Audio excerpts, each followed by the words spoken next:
Bonsoir à tous. Donc pour ma part, j'ai pas été élevé dans un foyer chrétien. Très jeune, j'ai été dans le monde. Avec du regret aujourd'hui parce que le monde n'apporte que de la misère. Et puis très jeune aussi, j'ai passé par des moments de difficulté, j'aurais plus de nuit. J'étais un garçon qui était tracassé.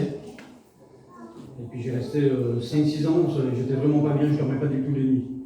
Et puis je pensais m'en sortir, je pensais être bien, je savais qu'il y avait des missions, je me suis marié avec une chrétienne. Je partais avec mon beau-père en mission, je mettais pas un pied dans tout le chapiteau. Parce que j'avais de l'orgueil, je pensais que voilà, chez nous il n'y avait pas de chrétiens. Puis je pensais que j'étais bien dans mon état. Et un jour je suis parti dans une mission. On était 17 campings, on avait un petit problème, et puis voilà, on s'est retrouvés dans cette mission-là, les frères qui se sont occupés de nous. Et avec tout l'orgueil que j'avais, il n'y a pas beaucoup de camping, donc j'ai donné un coup de main aux garçons à mettre le courant, à mettre le haut, à monter le chapiteau, que normalement jamais de ma vie j'avais fait ça. Et puis je bénis Dieu. Je bénis Dieu parce qu'on a resté 2 mois dans la mission-là, je n'avais pas de copains. Il n'y avait que des chrétiens.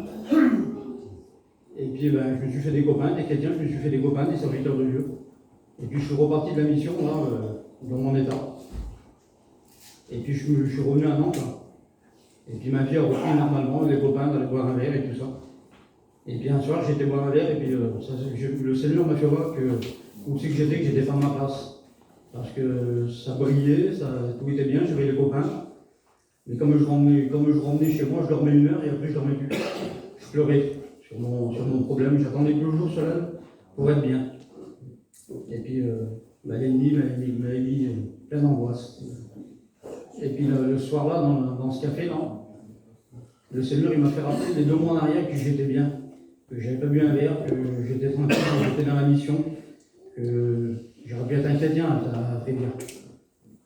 Et je bénis Dieu parce que ce soir-là je suis revenu, hein, c'était vraiment vilain. Et puis j'ai parlé à Dieu dans mon cœur, j'ai dit Seigneur, je vais partir en mission cet été là, et puis je vais tout faire mon possible pour t'accepter. Parce que j'ai vu vraiment que c'était vrai.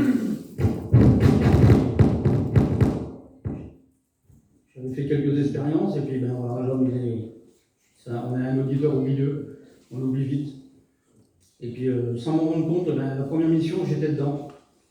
Et puis la première réunion de prière, j'étais dedans aussi. Et dans 2 mois, j'ai été à la réunion, j'étais vraiment bien, 1 mois et demi, 2 mois. Et dans une réunion de jeunes, parce que l'ennemi ne voulait pas que j'accepte le Seigneur. Hein. Dans une réunion de jeunes, j'ai accepté le Seigneur. Ça m'a coûté parce que j'étais rempli d'orgueil. Ça m'a coûté, j'ai le Seigneur, il a mis la joie et le bonheur. C'était en 2011. Je bénis Dieu. Parce que le Seigneur, il a mis la paix, il a mis la joie, le bonheur, il a mis des nuits de repos. Je m'endors en paix et je me réveille en paix. Gloire à Dieu. Pour faire mes affaires, pour être tranquille. Et aujourd'hui, je peux vous dire que je n'échangerai pas ma part sur la douleur du monde. J'ai passé par la séparation, j'ai perdu mon frère. Je peux vous dire que j'ai la paix, j'ai la joie et l'espérance. Parce que dans le monde, il n'y a pas d'espérance, il n'y a pas de joie, il n'y a pas de paix, ça brille, c'est éphémère, ça dure qu'un moment. Et aujourd'hui, je suis fier d'être un chrétien, je peux vous dire que je suis fier d'être un chrétien. Que Dieu vous bénisse, faites une expérience avec Dieu. Amen. Amen.